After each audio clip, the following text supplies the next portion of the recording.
Just wish he knew.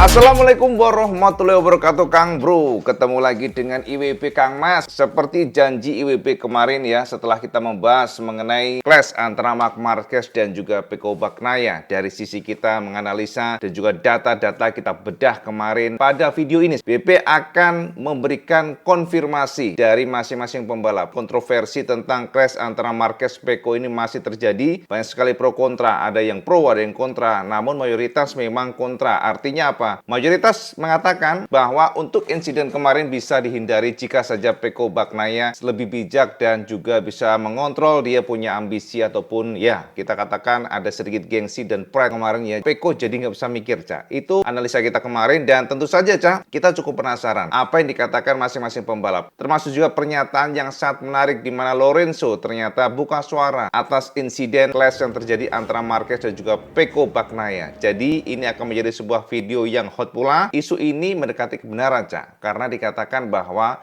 MotoGP sangat dekat bakal di take over oleh Liberty Media. Ini adalah salah satu perusahaan yang menaungi atau memiliki Formula One. Kabarnya sudah ada deal-deal tertentu yang mana Liberty Media ini akan mengakuisisi MotoGP lewat Dorna Sport. Kita akan bahas itu pula dan teman-teman, kita juga ingin menggali sebenarnya terjadi dengan Honda serta Yamaha seperti apa. Karena di Portimao, para pembalap pasukan Jepang maksudnya ya, tidak bisa kita katakan bagus, akan tetapi secara general Yamaha jauh lebih improve dibandingkan dengan Honda. Kita akan bedah tentang itu, Cak. Teman-teman semuanya, IWP sudah siapkan kutipan dari masing-masing pembalap yang terlibat. Marquez khususnya, kita sudah mendapatkan konfirmasi dari Marc, apa yang dirasakan dia dan bagaimana point of view dari Marquez atas insiden yang terjadi kemarin. Kita sudah analisa, kita bongkar lap time-nya yang terindikasi Pecco memang tidak memiliki pace kembali, di mana setelah 4 laps terakhir kita lihat Pecco sudah kedodoran karena mendapatkan tekanan dari Pedro Acosta. Dan beberapa kali IWP mendapatkan pertanyaan tentang Cak IWP, apakah pada saat terbang para pembalap ini nggak bisa melihat pembalap di sampingnya? Gini Kang Mas, kalau kita berkomentar tentang bagaimana balapan, bagaimana motor itu memang sampean harus betul-betul merasakan sendiri. Itu yang sangat penting ya. Kalau kita nggak melakukan agak susah. Kebetulan Alhamdulillah WB sendiri adalah salah satu reviewer motor yang merasakan motor 1000 cc,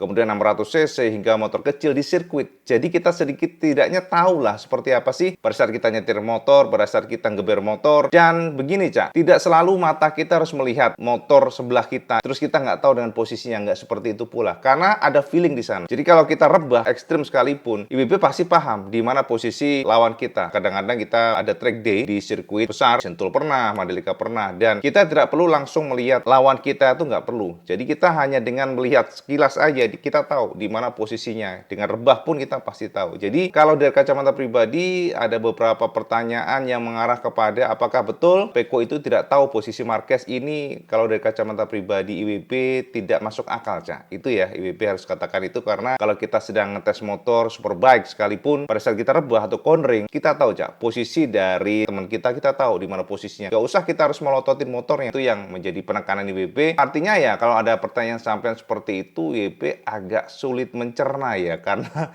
kalau kita ngerasain langsung motor superbike atau 1000 cc ataupun 600 cc pada saat di sirkuit besar, itu tahu, sangat tahu posisi di mana lawan kita, di mana teman kita, jadi kita bisa menghindari crash atau menghindari tabrakan, termasuk juga kita bisa mengatur racing line. Dan pada kasus Peko ini memang ada intention atau niat bahwa dia nggak peduli, yang penting dia take over atau dia masuk tikungan sekencang mungkin supaya bisa overtake lagi Marquez. Itu yang IWB dapatkan dari analisa pribadi. Nah, teman-teman, itu memang opini masing-masing ya. Jadi kalau ada yang opininya kontra, IWB serahkan ke sampean aja sebagai follower, sebagai penonton MotoGP, mana yang masuk akal bagi sampean, monggo sampean ikutin. Tapi kalau sampean merasa nggak masuk akal ya nggak masalah. Sampean bisa ngikutin lainnya yang mungkin komentarnya lebih masuk akal. Itu kira-kira demikian. Tapi kalau dari kacamata kita nggak hanya berdasarkan omong-omong bahasanya Cak. Kita hanya ngemeng doang. Tapi kalau IWB selalu mengoleksi data dulu, lap time-nya seperti apa, pace-nya seperti apa, ada drop grafik nggak? Ternyata ada drop grafik, dan disinilah kita bisa menyimpulkan secara pace dan juga secara kecepatan. Jadi itu yang kita bisa tekankan buat semuanya atas pertanyaan kemarin. Nah, kita kembali kepada Marquez, Cak. Kita sudah membahas mengenai analisa ini video kemarin, dan IWB sudah tekankan ke sampean, Cak. Tekankan sekali lagi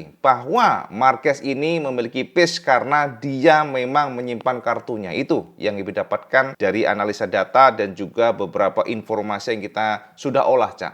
Dan di sana kita juga dapatkan Pecco Bagnaia secara pace sudah drop. Bisa kita lihat dari lap time-nya. Kita sudah kompilasi semuanya, kita sudah kumpulkan, kita amati, dan bisa kita simpulkan secara absolut bahwa pace untuk Pecco memang di bawah Marquez. Setelah kita melihat dan menganalisa seperti itu, Marquez, tentu saja kita ingin tahu apa pendapat Marquez, apa opini Pecco Bagnaia atas yang terjadi clash mereka. Dan inilah yang sudah kita dapatkan, Cak, di mana Marquez mempertegas bahwa Pecco disebut Marquez terlalu optimis dan bannya sudah hancur. Itu kata Marquez. Nah, kita sudah terjemahkan pernyataan Marquez, jadi kita komparasi secara balance, Cak, dari opini kita sendiri termasuk juga pernyataan pembalap. Jangan sampai kita komentator MotoGP sok tahu ya, sudah sotoy, tapi nggak sama dengan yang dirasakan pembalap. Kan yang membalap mereka, Kang Mas, bukan kita. Kita hanya menganalisa.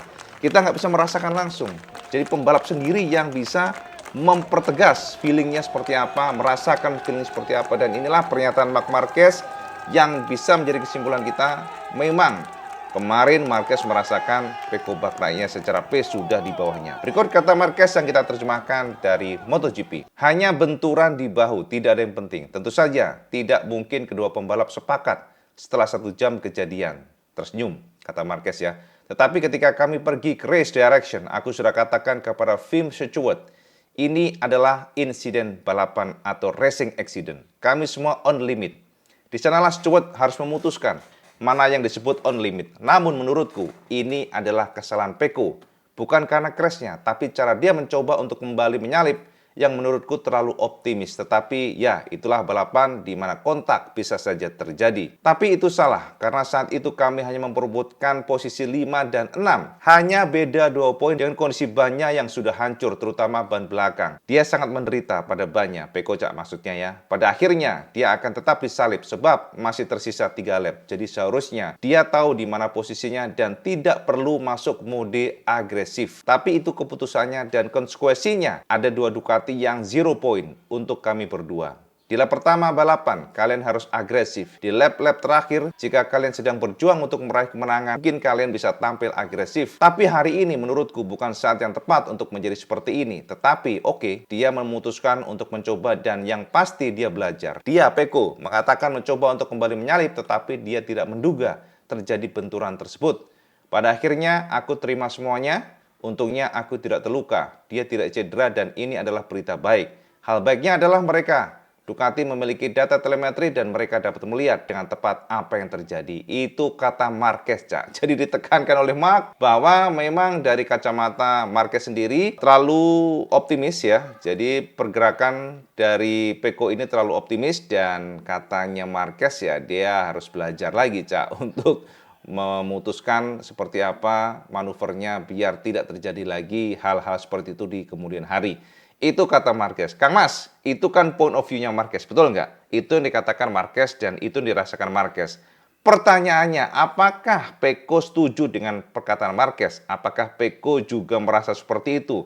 Dan ternyata secara tegas Pecco Bagnaia menegaskan dia tidak ceroboh ya, dia menolak dianggap ceroboh atau miskalkulasi, tapi Pecco menyebut bahwa Marquez lah yang melebar. Ini menarik, Cak. Jadi makin panas nih, Cak. Jadi konfirmasi dari Pecco yang kita terjemahkan dari MotoGP dipastikan bahwa Pecco Bagnaia menyebut Marquez lah yang melebar, jadi bukan kesalahannya dia. Berikut kata Pecco Bagnaia. Saat dia menyalipku, dia melebar. Ketika seorang pembalap di depanmu yang sedang kalian lawan melebar, apa yang akan kalian lakukan?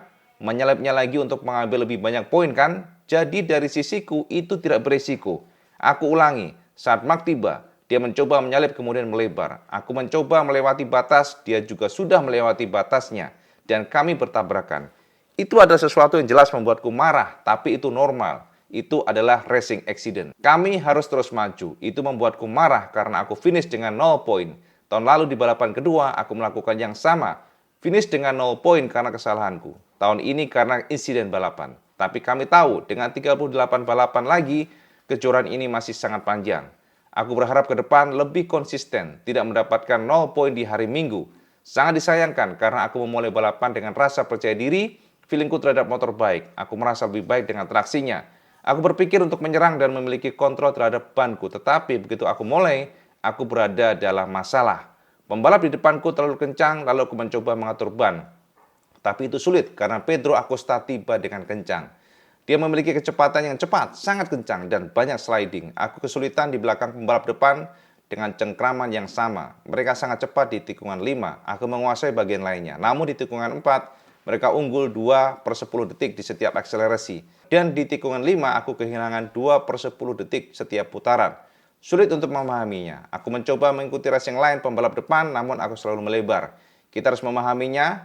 Hari ini chatter kembali muncul sejak lap 7. Kami tidak menduganya. Yes, itu Kang Mas konfirmasi dari Pecco. Artinya, Pecco menegaskan Marquez lah yang salah. Karena Marquez melebar ya. Ada ruang untuk masuk ya. Harus coba dong. Terlepas dari mungkin miskalkulasi, ternyata hasilnya beda. Tapi itu tidak bisa dijadikan acuan. Artinya, semua yang terjadi adalah racing accident. Ya, betul. Memang, Cak. Kita juga dapatkan konfirmasi dari Pecco bahwa motor Ducati GP24 miliknya mengalami chattering ya. Jadi getaran di bagian belakang itu mulai di lap ke-7. Jadi memang ada sedikit problem, Cak. Itu kata Pecco Bagnaia. Nah, teman-teman, itu point of view dari masing-masing pembalap. Pembalap yang merasakan langsung, yang terlibat langsung di sana. Jadi semuanya ya punya opini. Makanya kemarin pada saat dipanggil oleh tim Stewart, sama-sama ya keduanya memiliki point of view masing-masing dan pada akhirnya dilihat dari berbagai angle dan kita pastikan bahwa ini adalah racing accident. Terlepas siapa yang salah dan masing-masing pembalap kekeh, Marquez menyalahkan Pecco, Pecco menyalahkan Marquez, ya itu biarkan saja. Toh ini juga sudah racing accident, terlepas dari semua yang terjadi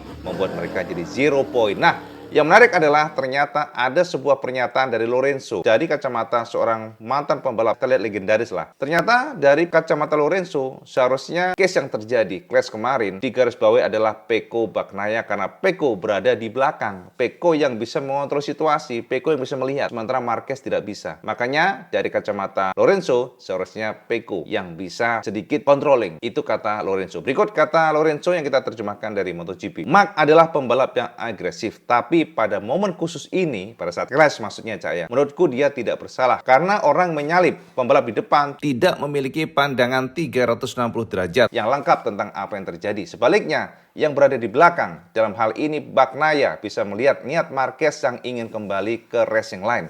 Jadi dalam hal ini menurutku Pecco adalah satu-satunya orang yang bisa menghindari tabrakan ini. Sebaliknya, Pecco melihat ruang kecil. Dia membuka gas sedikit lebih kencang dari biasanya untuk masuk, tapi ruang di sana sangat minim. Apalagi mereka berdua punya niat yang sama, yaitu berada di depan saat di tikungan itu. Dan pada akhirnya mereka tabrakan. Jadi, dalam hal ini, menurutku Mark tidak bersalah. Sebab Pecco bisa saja menghindari tabrakan tersebut. Menurutku adalah sudah benar. Tim Stewart tidak menghukum salah satu dari mereka. Jadi walaupun salah, Pecco tidak perlu dihukum karena ini racing accident. Hanya saja jika Pecco menerima disalip Mark, dan dia bisa mencoba overtake lagi, menurutku tidak ada yang akan terjatuh. By the way, baru 2 balapan berlalu dan masih banyak yang harus dilalui. Pecco menunjukkan sikap dingin dan tenang. Mungkin dia melakukan beberapa kesalahan seperti pada hari Sabtu saat pengereman yang membuatnya kehilangan kemenangan dan kesalahan kecil dalam menghitung resiko saat aksi Marquez. Tapi Pecco tetap pembalap yang hebat, pembalap yang sangat tenang dan cerdas. Max sebaliknya tampil sangat baik di Ducati dan itu tidak mudah. Mark menggunakan motor 2023 yang terlihat sedikit lebih inferior dibandingkan GP24. Menurutku, Mark sudah merasa lebih baik dan melaju lebih cepat.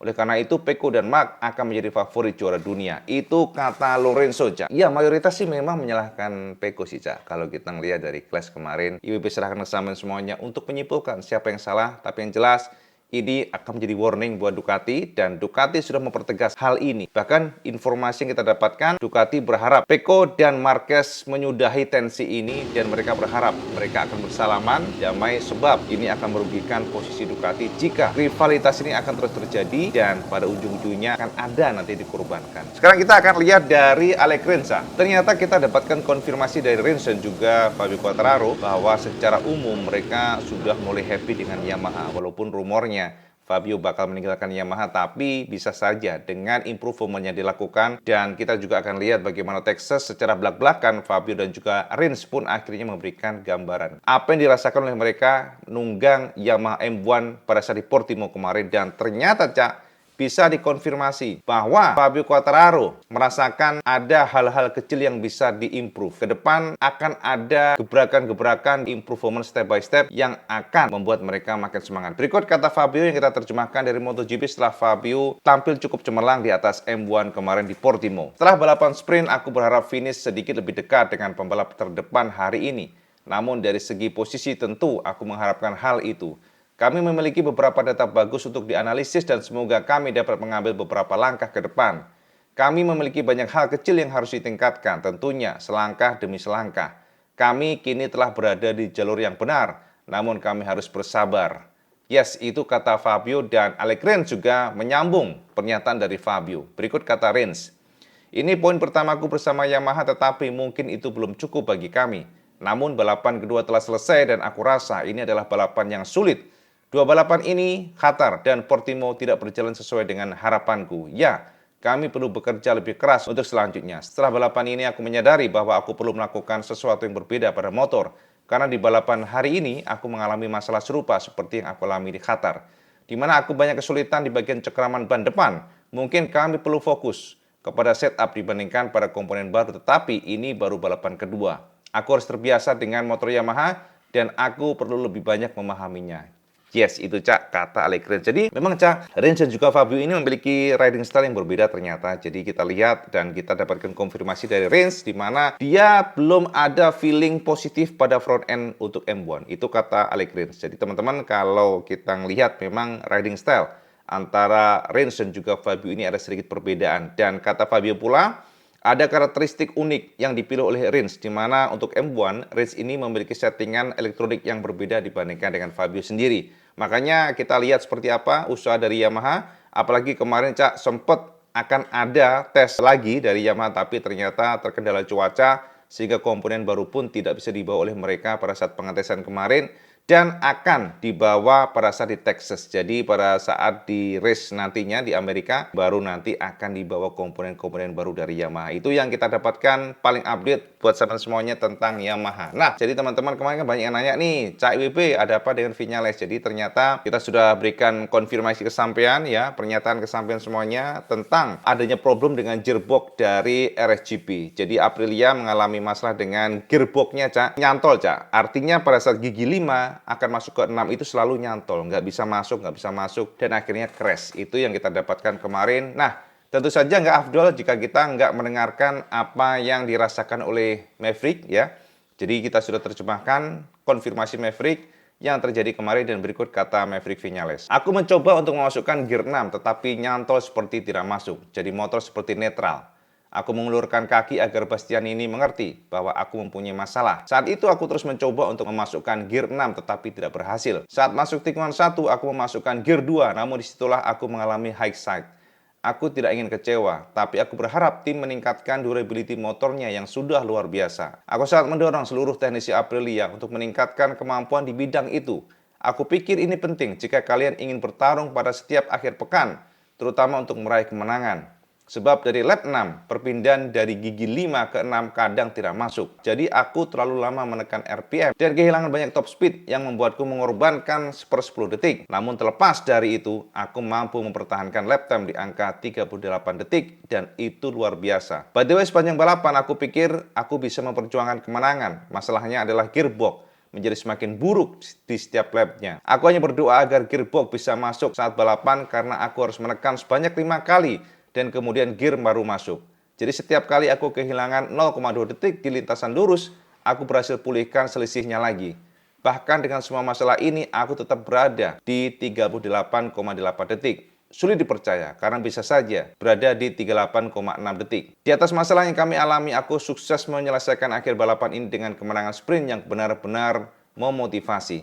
Kami harus bahagia dan benar-benar bangga dengan apa yang kami lakukan di akhir pekan ini. Yes, itu kata Maverick Viñales. Jadi sudah clear semuanya. Problemnya adalah gearbox. Pertengahan mungkin ya, baru dia merasakan luar biasa Cak ya. Sudah kayak gitu masih 1 menit 38 detik, itu hebat ini dari kacamata kita. Artinya memang RSGP dan juga Maverick luar biasa kemarin di Portimao. Tentu nggak afdol kalau kita nggak membongkar Pedro Acosta karena ada pernyataan yang sangat menarik dari Brad Binder, top ridernya dari KTM, yang ternyata dia cukup surprise dengan gaya Pedro Acosta Cak. Ini jadi ngomong Pedro Acosta lagi nih, tapi nggak apa-apa. Jadi konfirmasi Binder, dia kaget dengan gaya Pedro yang sangat beda dari kacamata dia. Kata Binder, Cak, Pedro ini ternyata pada saat masuk tikungan dia seperti menggelinding, Cak, bahasanya, Cak. Jadi kayak rolling bahasanya. Makanya Binder aja mengakui bahwa Pedro Acosta istimewa. Ini kata Binder, aku beruntung. Para pembalap di depanku terjatuh, tetapi aku pikir ini adalah akhir pekan yang sangat sulit. Aku rasa kami tidak melakukan hal yang terlalu buruk. By the way, ketika Pedro melewatiku, dia seperti menggelinding. Atau rolling ya bahasanya Cak ya. Dia sungguh istimewa. Saat melihatnya, kalian bisa lihat betapa bagusnya dia. Cara dia mengendalikan motor, betapa kencangnya di tikungan, dia benar-benar berkelas. Angkat topi untuknya. Dia benar-benar layak mendapatkan podium. Aku selalu memiliki rekan satu tim yang bagus dan ini akan mendorongku.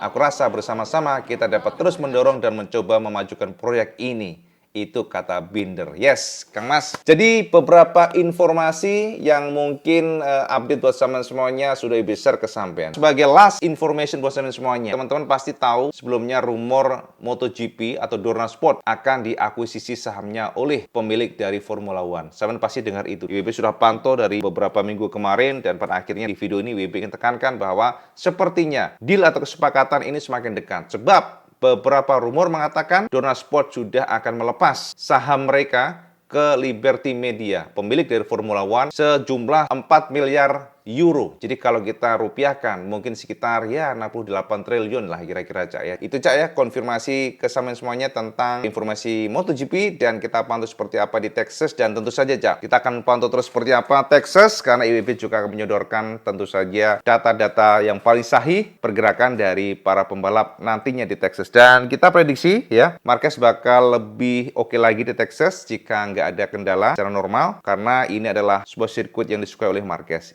Oke Cak, itu aja Cak update benar bersama semuanya, pernyataan lengkap dari masing-masing pembalap.